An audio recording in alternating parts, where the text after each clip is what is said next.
is a mirror, but what's singing songs is a snake. It is looking to turn my piss to wine. They're both total void of hate and killing me just the same.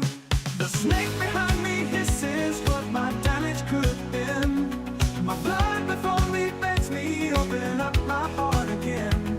And I feel this coming over like a storm again. Consider it me. Venomous voice tempts me and drains me, bleeds me, leaves me cracked and empty, drags me down like some sweet gravity. The snake behind me hisses what my damage could have been. My blood before me begs me, open up my heart again. And I feel this coming over like a storm again. Consider it me. Venomous voice tempts me and drains me, bleeds me, leaves me cracked and empty, drags me down like some sweet gravity. The snake behind me, this is what my damage could have been. My blood before me begs me, open up my heart again. And I feel this coming over like a storm again now. And I feel this coming over like a storm again now.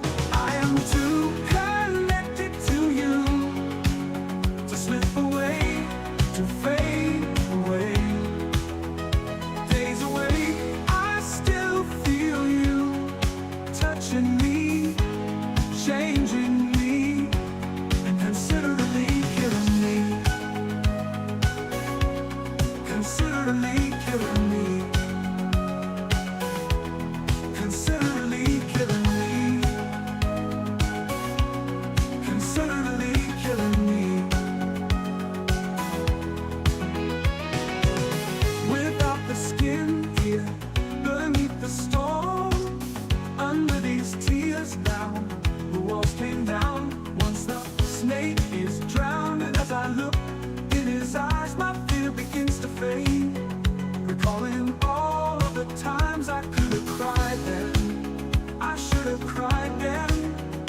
As the walls come down, and as I look in your eyes, my fear begins to fade.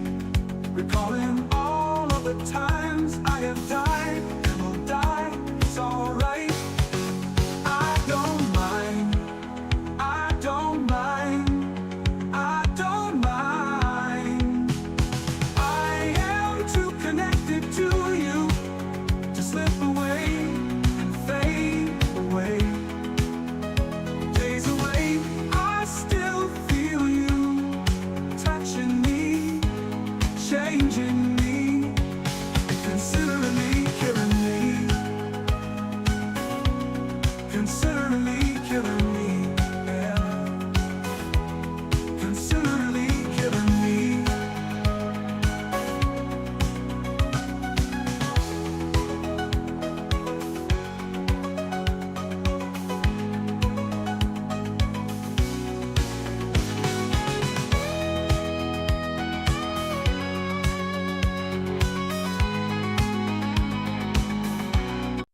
Fucking coward! Get your ass out of that trap! Move, move, move, move, move, move. Oh shit, oh fuck! I'm hit, I'm hit, I'm hit, I'm hit.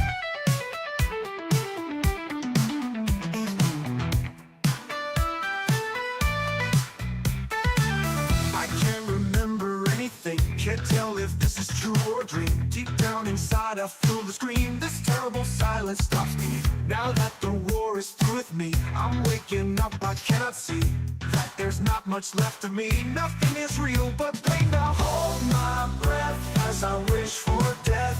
Oh please God, wake me. Back in the womb, it's much too real. It comes life that I must feel, but can't look forward to reveal. Look to the time when I live, fed through the tube that sticks in me, just like a wartime novelty, tied to machines that make me be. Cut this life off from me. See Metallica live, get tickets as low as 50 dudes. You might also like House of Memories, Panic at the Disco, Cherche Toi, Kini Arcana, Ballad of a Homeschool Girl, Olivia Rodrigo. Hold my breath as I wish for death. Oh please God, wake me.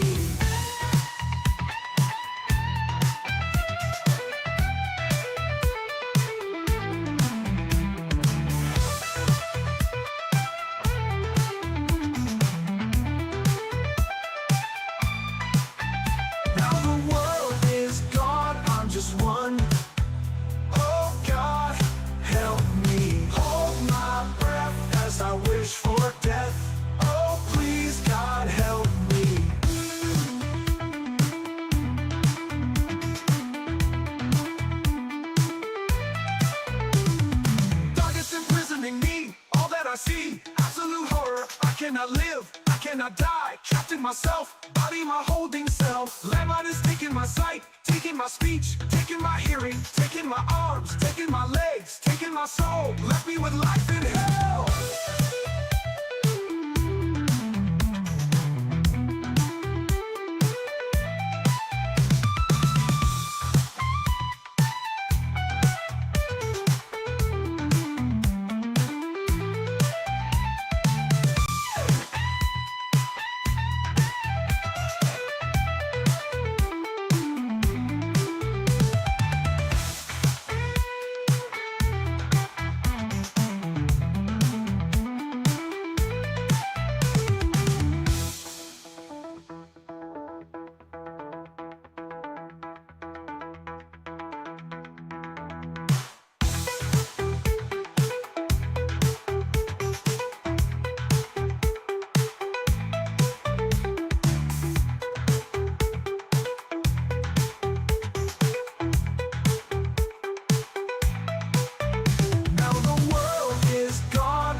Darkness imprisoning me, all that I see, absolute horror.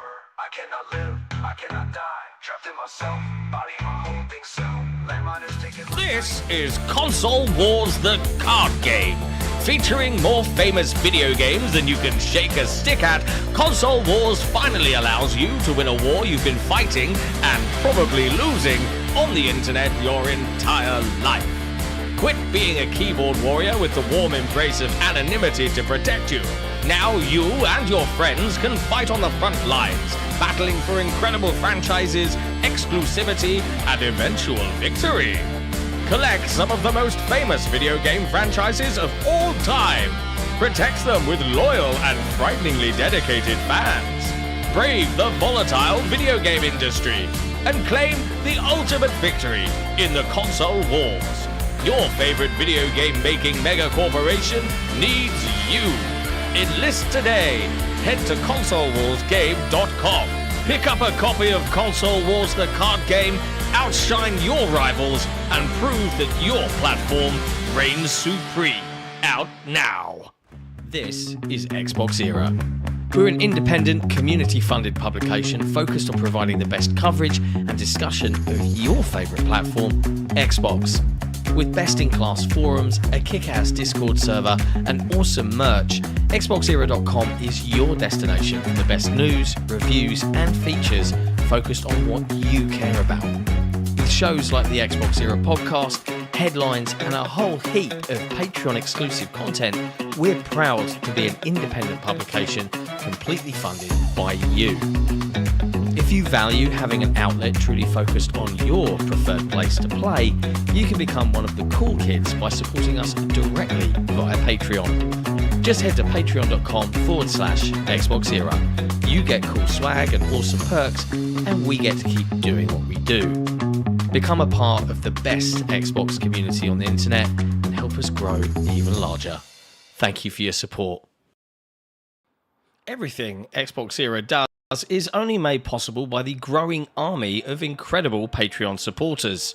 Our MVPs and executive producers are all incredible people, but even more so are our grand benefactors, Croat56, Assassin, and Kevin S. All of this under the watchful eye of our lovely and benevolent CEO, Torn Raptor.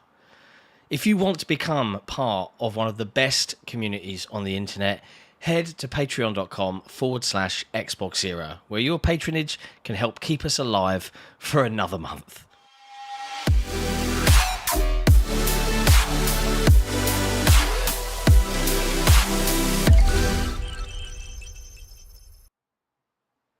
Hello friends, and welcome back to another episode of Headlines, XboxEra's twice weekly show that covers all of the latest and greatest from across the video game industry. Today's date is September 23rd, 2025. I'm your host, John, and joining me, as always, is reviews editor Jesse Norris. Hello, mate. Oh, God, you're off to a this is off to a bad start if you're going to press those stupid buttons. What stupid buttons, John? Exactly. Don't do it. Don't do it. This Just is CNN. Don't be that guy. You're allowed to do that now because he gave his voice up for AI. Oh, interesting. I have a headache, but I'm no longer taking paracetamol because turns out that shit. There's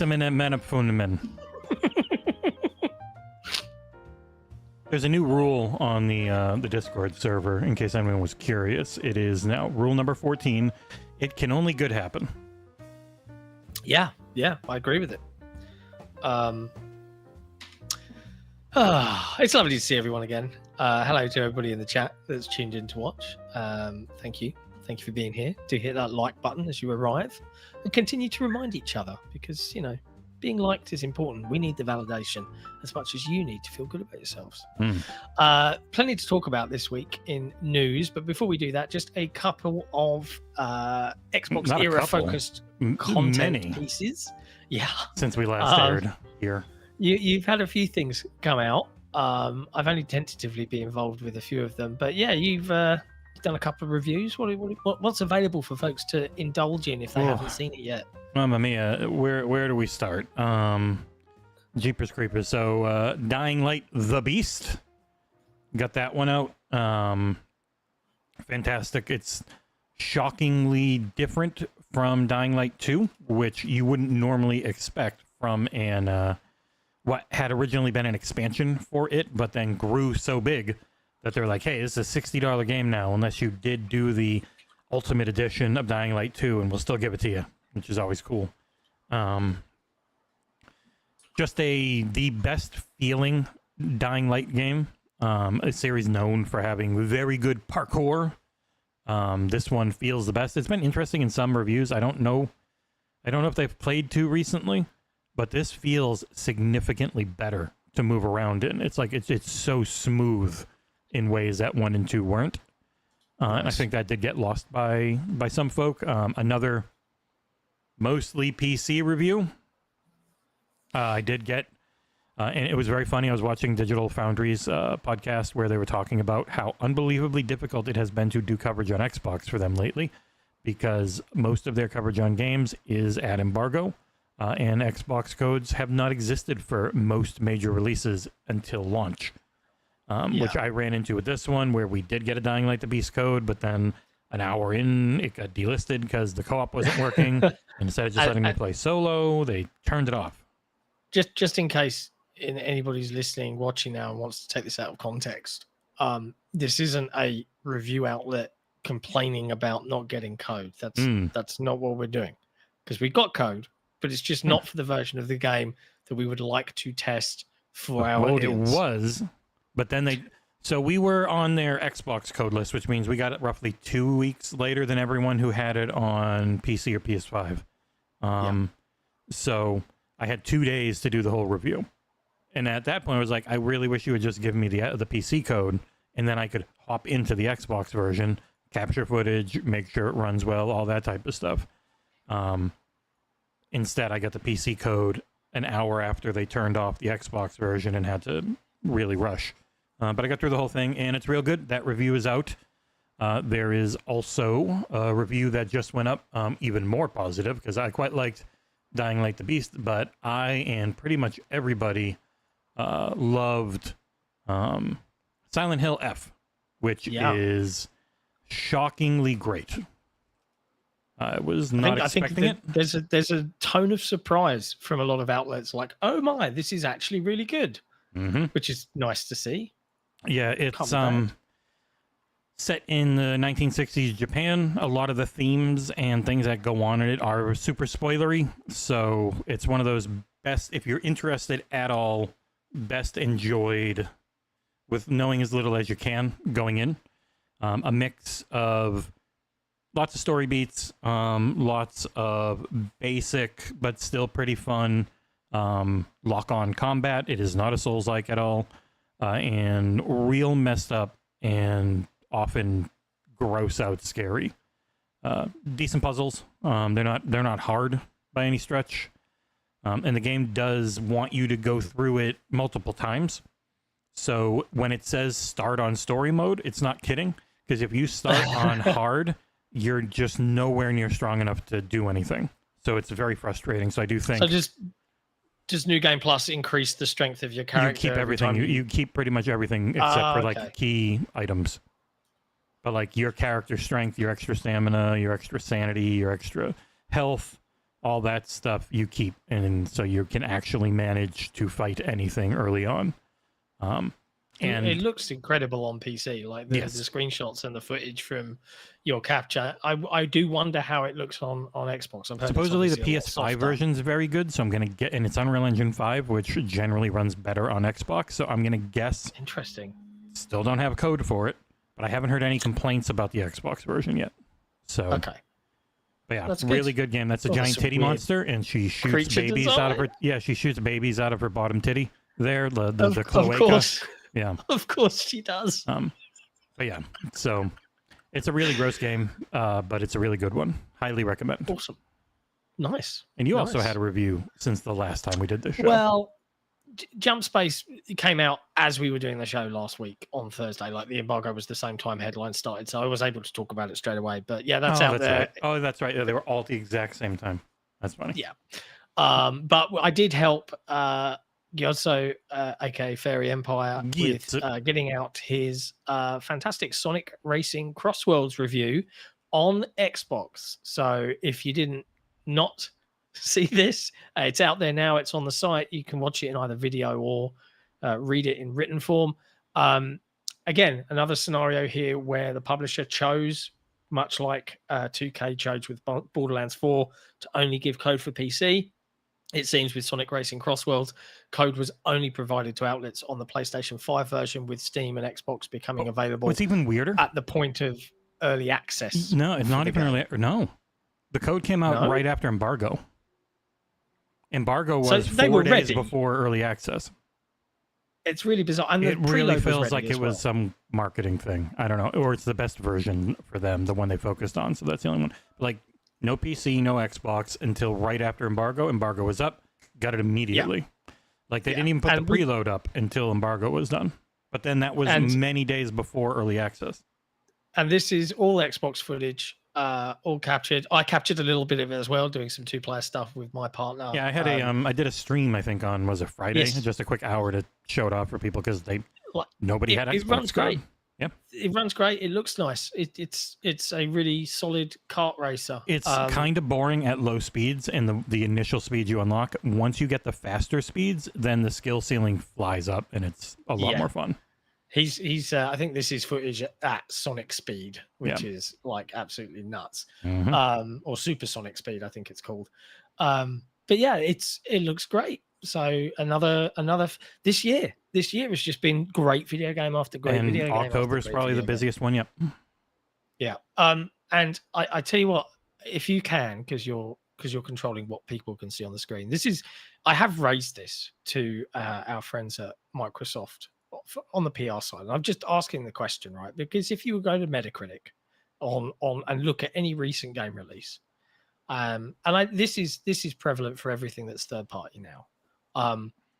And from a publication that focuses on the platform's point of view, I just feel, and again, it's not moaning at our PR counterparts and colleagues in other areas of the industry.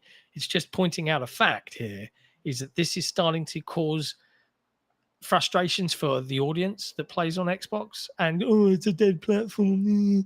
There are like 40, 50 million people that have an Xbox and might want to know how their version of the game that they're thinking about buying actually performs on the hardware that they own. And I think that that's an important service to provide. But if you look on Metacritic and you click on, Silent Hill F as an example, and just click all platforms, or pick Sonic Racing or any of these that are third-party games, it's like 30 reviews on PC, 70 reviews on PS5, and most of the time we get a TBD, i.e. it's not been scored yet because there's not enough reviews on Xbox to score it, or there might be 4 and then it will pull a number in. And it's like, this is a problem Like, if I was Microsoft, I'd be like, we probably need to do something about that. So I have raised that concern that they should probably think about finding out why that is. Now, I fully expect a large part of it is, as most PR companies know, and most people in the industry know, a PR company will come to you and go, hey, we want you to review this game. And they'll say, what code would you like? And we would say, Xbox code, please. Most media companies aren't going to do that because that's not where they play.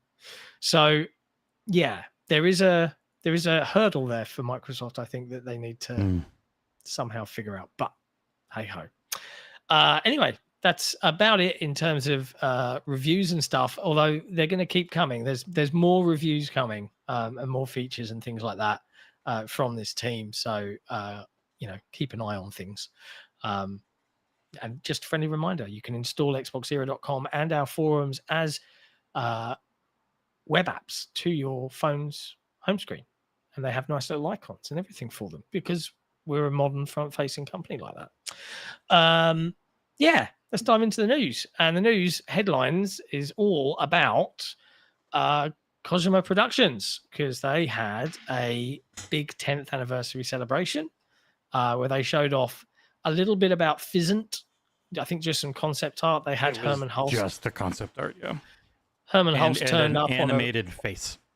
Yeah, he turned up on a video link to say, yeah, PlayStation, Kojima Productions. Have you ever heard of Horizon? Yeah, he just started selling Horizon Zero Dawn right there. So that's cool. But they also showed, and I think this is the meteor part, Phil Spencer came out on stage, gave Hideo Kojima a big hug, and they talked a little bit about OD before they showed off a brand new 3-minute teaser trailer featuring some, frankly, incredible facial animation using Unreal Engine's metahuman technology. An actress, is it Sophia Lillis? Lillis. I can't remember. Lillis, thank you. I knew it was a Lillis in there somewhere. Yeah, this looks weird and terrifying, and it's definitely channeling some PT. Nick is vibes. very excited. I bet he is. I'm not. I'm not going to touch this with a 10-foot barge pole. I'll still review it.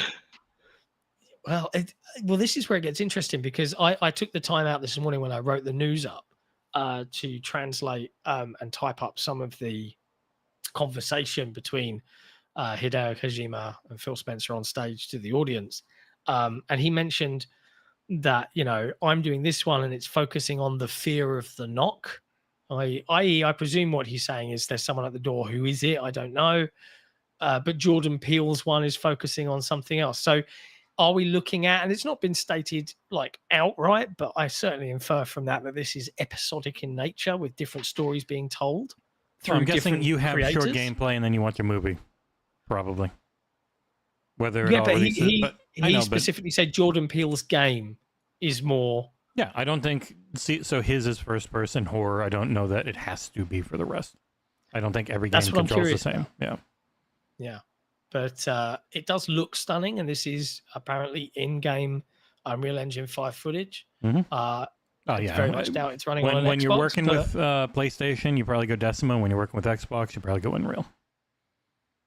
You got a lot of expertise to lean on in either direction. It certainly seemed to be implied that the Xbox team were working closely with Kojima on this and the team at Kojima Productions. But yeah, baby head candles. Yeah, melting babies. There's always babies in this. We have babies. What is it with Japan and babies? What's going on? Melting baby head. They don't have many anymore. Same like us. Yeah. Oddly enough, when young people don't have any money or hope for the future, they don't have kids.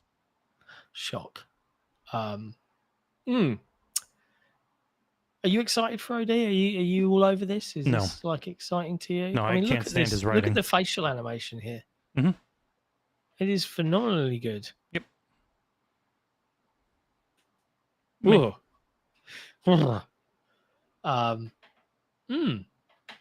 Yeah. He likes traumatizing cool. women. Did you ever finish Death Stranding 1? No. No And interest. you don't understand the power of hugs. Oh, okay. I mean, I'm a dad. I do understand the power of my daughter. Not calls like them this. Not in the Huggies. not in the Hideo Kojima way. Oh, okay. I'll leave it there. But yeah, there It's you a way go. that There's a makes new no trailer for sense it. and is pulled straight out of your butt. Okay. You can go watch that trailer. It's up on YouTube now. You Mhm. can look at it via the article on Because XboxEra.com. I can't imagine this is something you're going to keep working on because they'd immediately be going like it's do Death Stranding 2, do OD, do Fizz Int, do like there's two. They're not that big of a company, I don't think, to support that many different things at once. Because he's also said something about a game with Guillermo del Toro that he hinted about. So Wow. I mean, Kojima's is like in his 60s, right? I think so. I mean, he looks good for his age. Oh, that's the other thing I saw. You can get an exclusive Hideo Kojima credit card in Japan. That's all. Yeah, I don't I have would be anything more to add. interested in the other ones and not Kojima's. But maybe he'll wow me with horror in a way he never did with spy action. Yeah, but hey, there you go. OD, it exists. I It's did not add cancelled. some. People have said it in chat. I did add the Sony State of Play news. We will get to it Okay, cool. Have they announced the Sony State of Play? tomorrow. 35 minutes with a big look at Saros. Oh, Yeah, cool. That's one of their That's games cool. I'm the most interested in because I quite liked Returnal. Returnal. Yeah. Yeah. Nice. I like their gameplay first games. Yeah. Next up in news, this one's probably been talked about a fair bit. We certainly dived into it on the XboxEra podcast on Saturday. But if you didn't tune into that and you've missed the memo, you might think that when you buy a console on release, that they will depreciate in value. But you're wrong. They're the opposite of cars because now Microsoft have put their prices up again in the US only for now, with all other regions remaining the same. Yeah, they're going up, making an Xbox Series X now $649.99. Yep.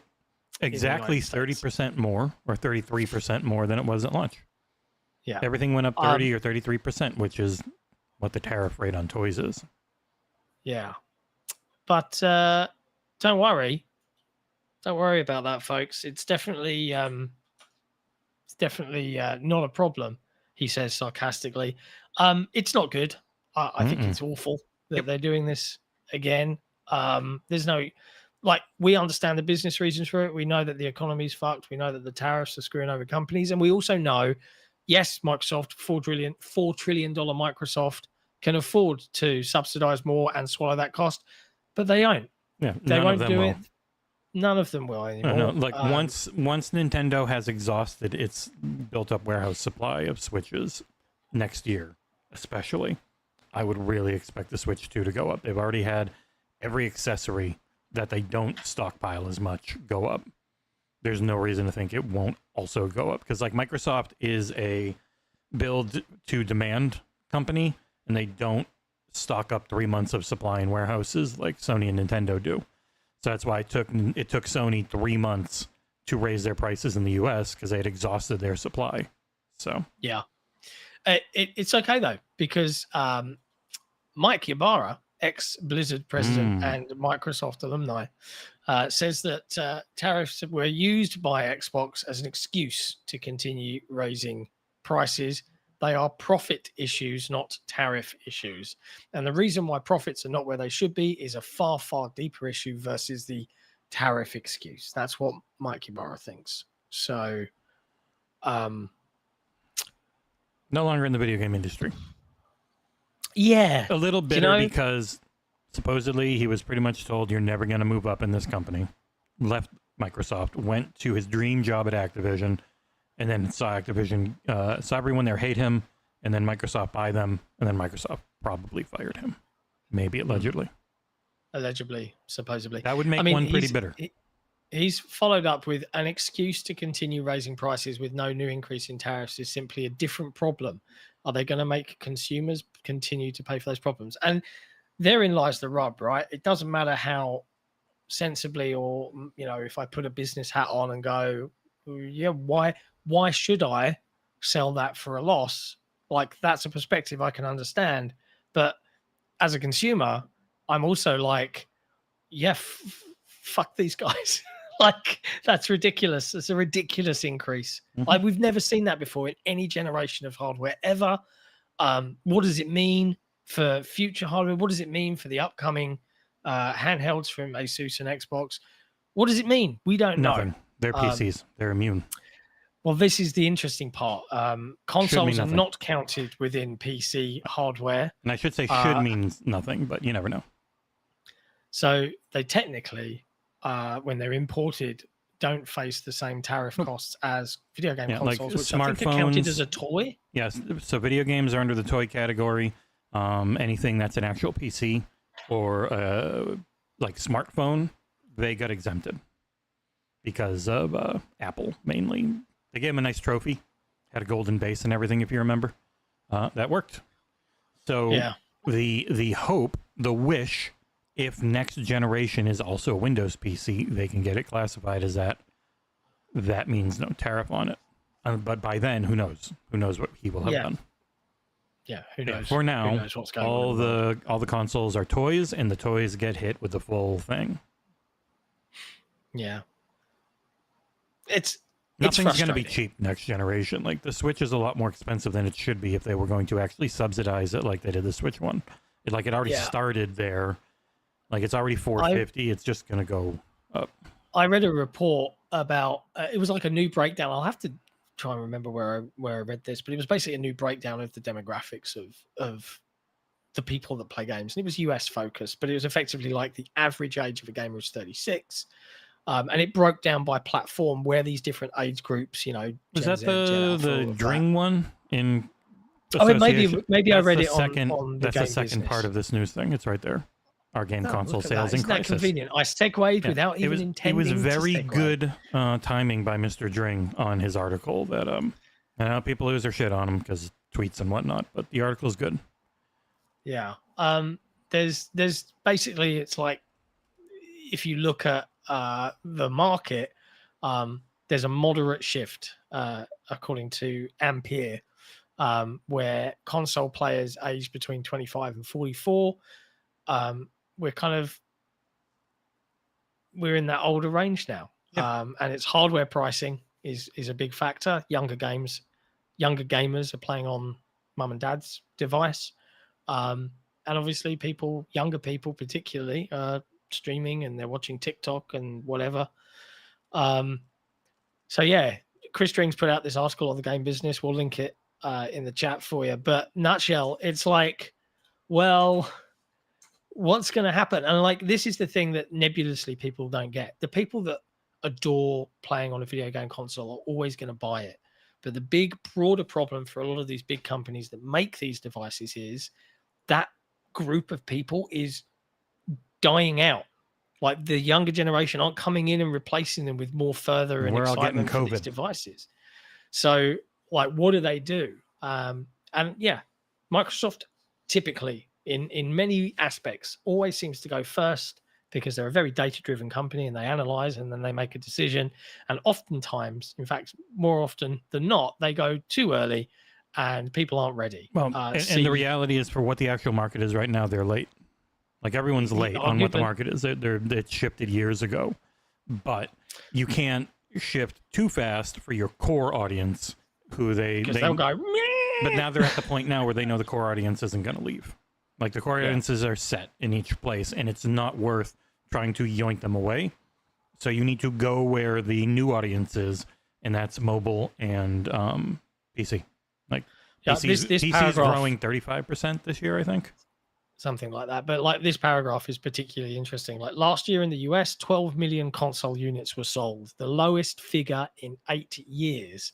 Meanwhile, Ampere, who Chris has worked with to get these figures, estimates that by the end of 2025, the number of active devices for the PlayStation 5 and Xbox Series generation will be 14 million units behind what the PS4 and Xbox One achieved at the same point in their life cycle.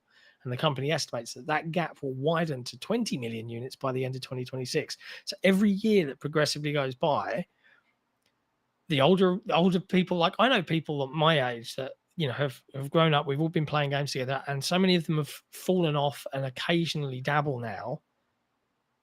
And it's like that is happening everywhere.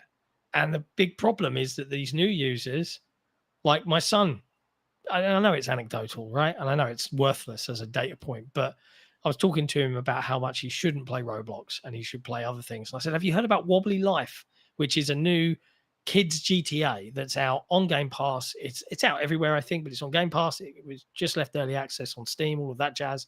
And it's play anywhere. And he was like, oh, can I play it on my PC? He didn't want to play it on his Xbox, even though that's where his friends are. He just wanted to use his PC because his PC also conveniently does everything else. It's the younger gen, man. Yeah. And it's just like we are at the point of a generation where everyone is used to everything getting cheap. And that's where the not hardcore come in. And unfortunately, component prices don't go down anymore. Like, and even if they do, it's a tiny amount. And you see Sony, their new PS5 Slim uses less copper. It's probably cheaper to make, but also comes with 175 gigs less memory at the exact same cost. They didn't like lower anything. And the lovely Mike Straw in the chat. Miss you, Mike. I haven't seen you in ages. I was meant to see you and I didn't get to. Why aren't systems selling? Looks at prices. Like, yeah, you're right. But also, I also find that the attitude towards pricing of consoles, I don't know why we hold them to this mysterious, they have to be no more than $4.99, when as a devout hardcore gamer, like, I use my video game console as much as I probably use my mobile phone. And I will happily drop 1,500 quid on a decent handset every couple of years, or I used to. Like, maybe not so much anymore right now because times are hard and I don't need an upgrade every now and then. But like, why is there an arbitrary, no, it can't be any more than this or it's dead. And yet we've seen people this week lining up in droves to buy the new iPhone for however much that is. Mm-hmm. Yeah, I get it. There's a bigger use case for a phone and it's become an integral part of our daily lives. But for your hardcore video game player, well, what amount of money is too much for a hobby you love? And a lot of times, I don't know anymore. If these were still being bought the way they used to be, they'd probably subsidize them a little more. So it's always, it's both. Like, the item doesn't cost less to make and they're not selling as many. So they need to try and get, like, everyone's big focus now is get as much as you can out of your customer base, because there's not more customer base out there. Oh, it's rubbish, isn't it? I mean, either way, it all sucks. Everything's terrible. Let's see what happens. What can we do? Not much. Next up in news, Perfect Dark, recently cancelled by Xbox alongside a number of other projects, alongside a bunch of folks getting let go and fired and the initiative being shut down, has had some concept art and gameplay details leak via MP First, who have put a report together with a bunch of new assets for us to pore over and feel bad about. According to them, the internal documentation that they received contains core concepts, screenshots, concept art, and goes into the detail of various gameplay systems, including an in-depth look at one of them, which is called the Adrenaline system. This system used adrenaline as a resource, meaning that the protagonist, Joanna Dark, would have had some commanding abilities like slowing down time to dodge bullets and taking out enemies one after the other at speed. Apparently, this documentation also revealed that the initiative were working on a vertical slice of the game right up until as recently as April 2025. It was also titled Season 1, perhaps indicating that the original idea was to release the reboot as episodes and not one game. That's one thing. Which already makes me be like... Yeah, that's one. And to be this far in and still be working on a vertical slice of episode 1, it makes it very clear why they canceled it. Yeah, I wonder why. And why happened. Take-Two would have wanted to own the IP to bring it back, because otherwise, I think the rumor was like it was going to need another $100 million in investment. That's mad. Yeah, it was understand the cancellation and then rail against the fact that they let it go this long with such lack of vision or anything actually coming out of it. I mean, I don't doubt that they had a vision. I don't think that's. Oh the yeah, problem. no. What the problem? It felt like, you know what it felt like? Halo 4 and Halo 5, where there's too many leaders and we're going to argue, and that was their whole thing. Like, we're going to fight over what the direction is, because they brought in like a Rockstar team that was just a bunch of big names, and it never actually ended up going anywhere. I feel like I would boil it down to it's the creative versus the business reality just completely butting heads. These guys, hey, here's a blank check, go make something amazing and bring back this IP in a big way. And they really wanted to do that, and they were just continually iterating and trying different things. And in this industry, especially when you're operating in the heart of California, I believe, where it's the most expensive place to develop video games in the world, which is why so many of the, I think we had on headlines a couple of weeks back, most of the job losses in the industry have been in California because they're so expensive compared to everywhere else. So yeah, they maybe have had some really cool ideas and we're maybe getting somewhere, but it wasn't gelling with the business realities of keeping something like that going for such a long period of time. Again, this is all conjecture. We've only got this leaked report. We haven't seen it ourselves. You can go see all of the Maybe that was what they were going to hand you on a thumb drive at Gamescom. Yeah. But yeah, super cool. Sad that we never got to see it. Yeah. Next up in news, however, Shocking despite news. all of that money wasted, Eurogamer did a interview with Chris Charla via Alex Donaldson. I think he also runs RPG Site. Keep me honest here. But yeah, Chris Charla chatted about ID at Xbox, and there's a bunch of really cool. There's an image of an nuggets in AI this. guy holding this up, and it says Sean Layden hates this.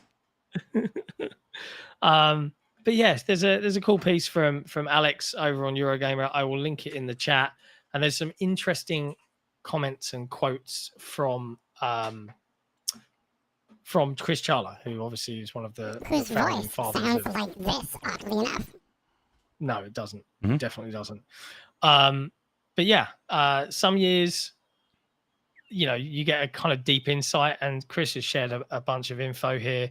One of the quotes that a lot of people are picking up on is the state of the subscription services and all of the recent criticism. And I love it because the media drives the criticism. Like, consumers aren't criticizing Game Pass. They're not going, this is too valuable for me. And Chris said the majority of partners who've had a game in Game Pass want to bring their future titles to the service. As a result, we've signed deals with more than 150 partners to expand the catalog, and we continue to engage with hundreds of partners each year to review upcoming titles. Last year, we worked with over 50 teams to sign their first Game Pass deal. And this year, so 2025, marks our largest investment in Game Pass to date. And we remain focused on delivering the most exciting and diverse catalog in gaming. They remain committed to destroying gaming. Yeah. It's always weird how you never know when this interview happened versus when the stories start hitting again, but it feels like a response, even if it most likely is not. I mean, they say this interview happened during Gamescom. So this was But back the in news has just been nonstop about it. It just keeps it, like Ralph Calantonio's quote and stuff had come out, and I don't know, man. There's never been anything to show that it isn't sustainable, because they wouldn't do it. They're a data-driven company that will drop things like that.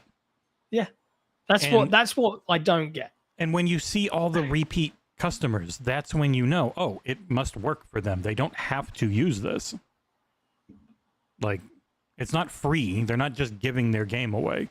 You can say Microsoft is giving them away as part of a subscription, but again, Phil always says, like, people pay for the subscription. They used to make it so it's very easy to just do your Xbox Live and then pay $1 and get 3 years super cheap. That's kind of gone. Like, most people are probably on the just set it for $20 1 month and completely forget you have it for a very long time. That's why people like subscriptions at companies. Like, it is a case of if this, I think that's the fundamental truth. If this wasn't working, Microsoft would kill it. They would find a way and they would end it. And I think at this point, if it wasn't working and they did have to kill it, that would be the end of the Xbox brand. Like, that would be, we've made all these promises. Now hardware is too expensive. They would just traverse. They wouldn't kill it until they just had to price it out into something crazy that no one could pay. That first, maybe. Yeah. Because they're doing Call of Duty back to back. Like, once you put the biggest selling game, and it's still the biggest selling game, and it makes more money and has more players than ever, at that point, it's like this can work for most things. There might be Yeah. some things here and there it doesn't make sense for, or not at launch, but it can work for most things when you're not the biggest everyone buys their games here platform. Yeah, there you go. I'm going to put this one in here, seeing as we were just talking about Call of Duty. But in case you missed it, Black Ops 7 had a big multiplayer reveal yesterday. And when I say big, there's two thoughts in my mind. I'm trying to think of the right words here. Big as in, this was an absolutely jam-packed blog post with all of the detail that the hardcore Call of Duty fan would want to know, and also had attached to it your typically it's not my jam, like bombastic to a rap track of some description multiplayer trailer with all the flashiness that you'd expect from the Call of Duty marketing machine. But it fit, so I say the word big, but it also feels small because Black Ops 6 was this big event last year. It's the return of, and they had COD Next already by now, which is a big everything event, and the COD Next is the end of the month this year because it's a later release. The most annoying thing, I played 2 hours of Call of Duty Black Ops 7 and I still can't talk about it. I played an hour of multiplayer, I played an hour of zombies, I didn't play a second of campaign, but campaign was the only thing I could talk about.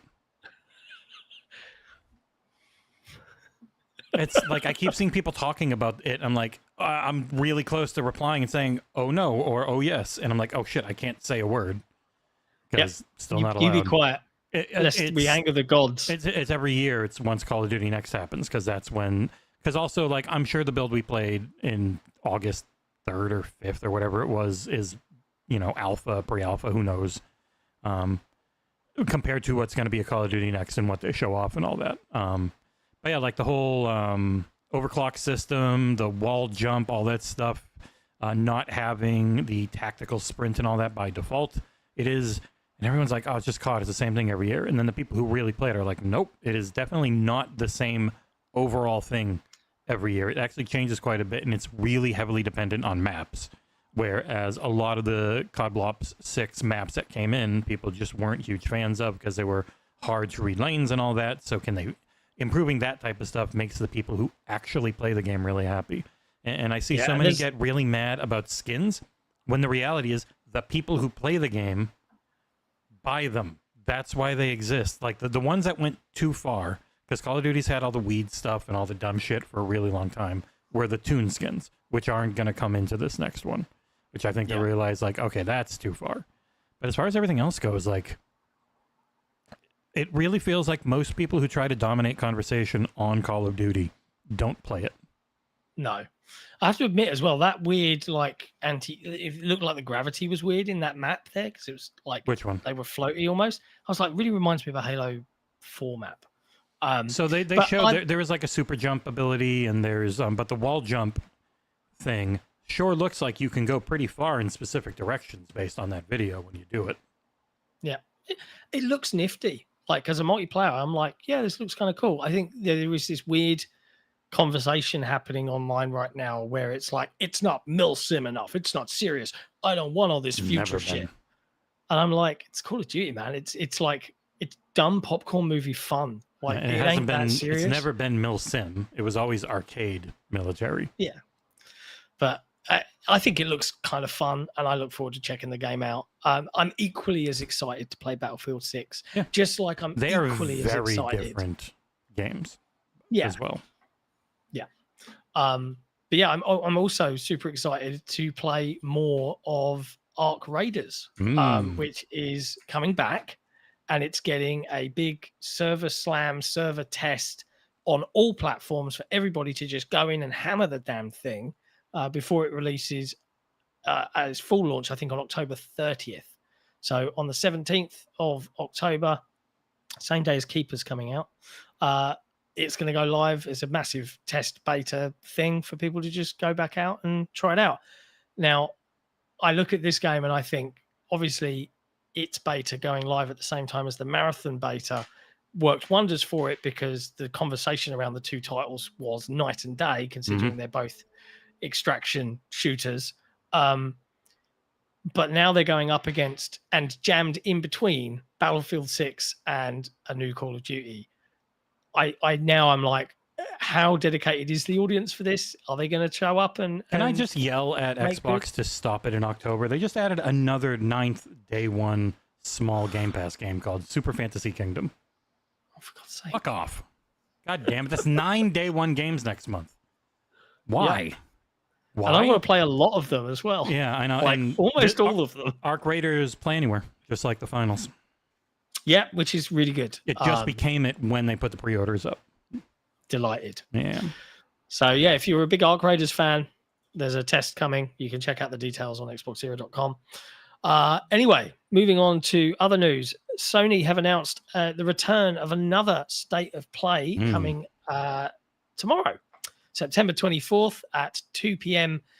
PT, 5 p.m. EST, or 11 p.m. CEST, which is European time, so 10 p.m. UK time. 35 minutes long, or maybe just a smidge more, for updates and reveals. They keep to from their PlayStation Studios and their partners schedules. around the world. Yeah.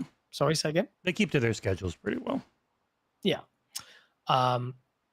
Yeah. Lots of people saying it's going to be Soros. Though they say it in the blog post. So in the blog post, sorry, I was adding that thing to thing. Including an extended look at Soros. 5 minutes of gameplay. Ooh. That was nice. Cool. There you go. That's exciting. Sony always do a State of Play in September, and they've not disappointed their fans, which is always good. Yeah. I'm curious if this is the one they show that 2.5D God of War game. Oh, that's a good point. Will they have surprises? They haven't done a showcase in 3 years now. Yeah, it's kind of mad, isn't it? It's not when you realize they haven't had big enough years for it. But then if they held off on announcements, they could have. But then they would have literally had like nothing for a year. It's weird. Yeah.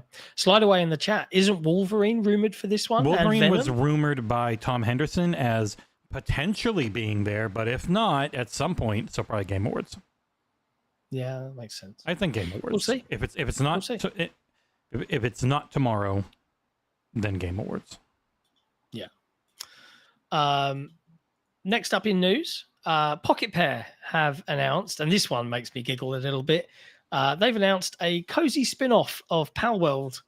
Welcome to Palworld Palfarm, where you will be farming with your pals. This is a cozy spin-off. Palnimal cross-worlding. Well, Pocket Pair Pokemania Palfarm. Yeah, whatever. But nutshell, Pocket Pair say that in Palworld Palfarm, you can work alongside helpful pals to turn fields into full functioning farms solo or in online multiplayer, delegate duties to plant seeds, tend to growing plants, and round up the harvest. Befriend the locals and unearth unexpected story arcs. Beware, the coziness can turn chaotic. Watch out for wild pals that pilfer fresh produce. They really should have had their Ditto ripoff be a little human. Well, this is interesting. A lot of people are like, "Oh, this is a response to the Pokemon." That's not how video games work. Yeah, Bucky, one of the community manager, I think, for Pocket Pair Publishing, who chased us down at Gamescom. Yeah, lovely bloke. He said that this has been in development for over a year. Yeah. So it's not in response to. It's just Kill the duck. Do this, and these are popular. So what are you buying? So that's cool. What the okay, their shopkeepers just playing roulette. Russian roulette. I don't know if we're allowed to show that. I will say there's no way this is a Pokemon game because it looks way too good graphically. Yeah. Oh, you can get married? It's two ladies getting married. Woke. God damn it, I'm disgusted. Yeah. Yeah. You can make snowmen. That's fun. If it's anything like Palworld, it'll be a lot better than Pokemon. Shock. What else? Next up in news, my favorite flavor of the month, Jumpspace, launched last week, and it saw 130,000 people jump on to play it across Xbox Game Preview and Steam Early Access. That's actually now over 200k. Ooh. That 130k number was within 24 hours. Mhm. They've already patched a couple of things on the Xbox version because there were some crashes being seen by some players. And they've recently taken to their YouTube channel to share sort of what they're focusing on next. And I'm paraphrasing because I haven't got the exact quote in front of me, but I watched this as obviously I'm eager for whatever they're going to be doing. They're not talking months, nor are they talking weeks. And then one of them very quietly went, maybe just around a month for the next kind of larger feature set or some new features to come to the game. So sounds like they're going to be cooking and producing new content for folks to test out and play as part of this early access journey. But if you haven't picked it up yet, I fucking love it. It is a great, great foundation for something that could be very, very cool indeed. And then we're just winding into the last few news stories of the day today. Games Radar recently did a chat with IO Interactive on Hitman and 007 First Light. And the team there have shared that they know that their James Bond gadgets need to be more than just gimmicks. This is according to 007 First Light gameplay director Andreas Krog, who spoke to, I love this. I read one article and get the source, and it's actually from PC Gamer, who did the interview. But I can't read that because it's an actual magazine. But they pulled it from there. I can't go to by the PC source. Gamer if you want to support the interview. The team said that they wanted each gadget to feel practical, grounded, but fun and replayable to fit as many areas as possible. We also wanted them to feel distinct from each other, both visually and practically, so each have their own purpose. All in all, they should give player a broad list of tools to fit their play style. This is another one of those games that I'm quite looking forward to playing through myself. It comes out March 27th next year. You might have to PC, accept the PS5 and PlayStation Xbox. code. Yeah, and Switch too. We'll see. We'll see how that goes. The Games Developers Conference, as we look at the last couple of news stories here, I went to GDC March this year, and it was pretty great. I enjoyed the city of San Francisco. It's taking place next year from March 9th till March 13th. And Jordan Midler over at VGC News posted a bit of a detail as the conference is rebranding itself to the Games Development Conference to the GDC Festival of Gaming. They posted a video to social media, and the organizer of the event announced that the rename to GDC Festival of Gaming is because the landscape has transformed. Budgets are tighter, attention is fractured, discovery is harder than ever. And most of the games industry tools doesn't want to go to America right now. Yep. Which they New ignored. tech and tools have redefined who can create. Our community needs more connection, visibility, and support. The GDC Festival of Gaming is where the entire B2B games ecosystem come together to learn, connect, collaborate, celebrate. If you make games happen, welcome home. Unless you're from a country that America doesn't like. And when I say America, I don't mean all Americans, obviously. San Francisco likes everybody. I would like to do a talk at one of these one day. I think it would be a worthwhile thing. I'm going to have that as a life goal. I'm going to do a talk at GDC. How I made Console Wars the card game. No, I think it's got to be about how developers can work with media to get coverage for their games. Because as people that have been doing this for 6 years, and you know, we try not to lift the lid too much on the number of emails we receive, but let's just say it's a lot. 150 a week is a lot. More than that a day sometimes, but you often will hear. You'll read through the tone of the almost desperate, like, please write about our game. Please check out our game. Formatting is completely broken and you can't read it. Yeah. And it's like, there's better ways to do this. I think the Mike Straw has asked you a question in chat. Never, Mike Straw. Yeah, we actually never. Xbox era forever, bro. But anyway, yeah, if you are planning on going to GDC and you're a member of the games media and you're watching the show right now, or you're a developer, it's claimed that next year's event will feature a new pass structure with more access and no more trade-offs, with a new festival pass, which will replace the previous all-access pass and be available at a dramatically lower price to ensure visitors can take part in as many sessions as possible. It's not a bad idea, but Yep. We'll see how that all shakes Oh yeah, out. and I saw Painkiller delayed right into the middle of everything coming out, so I'm not doing that one anymore. Yay!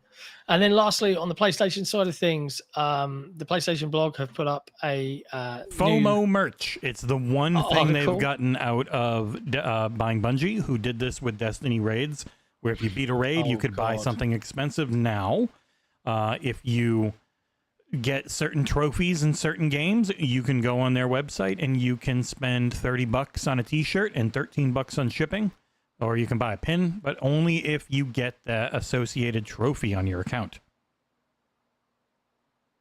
Okay. And I mean, I'm just going to I'm going to chalk this up as not for me. You must do it before December 31st, 2025, and you must order before the end of January 2026. So it is timed as well. Wow. FOMO merch. Yep. Now I've seen everything. That was the Bungie thing. Like Bungie did that with Destiny items where you could give them like much monies for a jacket if you beat a raid or something. So, but yeah, it's so they got rid of the free digital stuff, and then they've given now, pay a t-shirt that just looks like a weird t-shirt, and then like this, where the hell this thing is? Oh, it's really little weird. Metal thing. Yeah, I don't know. I'm sure people will want it and buy it and it'll feel cool, and that's great. I just don't like the whole FOMO nature of it. Like if you have to buy the game, you have to beat the game by this certain time, and then you can buy it. Like I get if it's a limited item, but also tying it to buying the $70 game and playing through it and getting that achievement is like, I don't know. I get it, you don't want to make a million of them. It's a t-shirt though. T-shirts aren't hard to make. The metal I get. I'm going to have some fun with our last news story of the day. Yeah. In case you were wondering, the Hollow Knight Silk Song review from our very own Ursel, aka Soul Blazers, is coming. That's it. It's the end of the news story. It's just coming. We still don't know where it is. He has Hope- over hope you're 70 doing hours okay, played Ursel. now. 70 hours. Oh, Ursel. God love him. Man does not work well without an embargo. I mean, I gave him one. I'm sticking to it. I was like, that's it. You don't hit this, you don't hit the week embargo I give you. Sorry, you don't get to work for free anymore. Yeah. You have to work for free instead. I just like yanking his chain. Maybe you should stop swearing so much. That will I know. get things done. Well, fast. he's going to swear a lot on Thursday when we're back before headlines at 5:45 a.m. is when we'll probably go live for the Xbox at Tokyo Game Show. I don't know if anyone's going to want to do the Sony show tomorrow. They might co-stream that. There's always third-party stuff there that ends up on Xbox. But we'll definitely be back Thursday morning. Then after that, a few hours later, we'll have our headlines where we then talk about it a lot again. Yeah, we'll reminisce. So be sure to tune in for that Tokyo Game Show. Me, you, Nick, Ursel. And Ursel. Yep. Unless if Ursel hasn't got his review out by Thursday, I'm afraid he won't be able to join us on the show because he'll be too busy writing and editing video to partake. I don't know. Mm-hmm. And lastly, a little shout out. A big thank you to everybody that has watched and hang out with us on their morning coffee or their afternoon, break from pretending Brandy. to work. Big thank you to all of you. Do hit the like button before you close the window. And a big, big thank you to Zebedee, who has just joined the XboxEra Patreon Cool Kids Club. Thank you for your support. It is the best way to directly keep our team alive. So we appreciate you joining the there ranks. is no better way to support than Patreon. Yep. If you want to do that, if you're watching right now and thinking, that sounds cool, what do I get? You get merch and stuff depending upon what level you join. But you also get access to all of the private rooms on Xboxera's Discord and on our forums, and the privilege of asking community questions every week for the XboxEra podcast on Saturday. So big thank you to Zebedee for joining up. And if you're interested, head to patreon.com/XboxEra. As mentioned, we'll be back on Thursday for Xbox's Tokyo Game Show broadcast. We'll be live reacting with Special Nick and Ursel. And then we'll be back for headlines to probably break down the rest of the day's news. Mm-hmm. Until then, good Lord, there's a lot of great video games to play right now. Why don't you go chill out with one of those? And we'll see you next time. Ciao for now.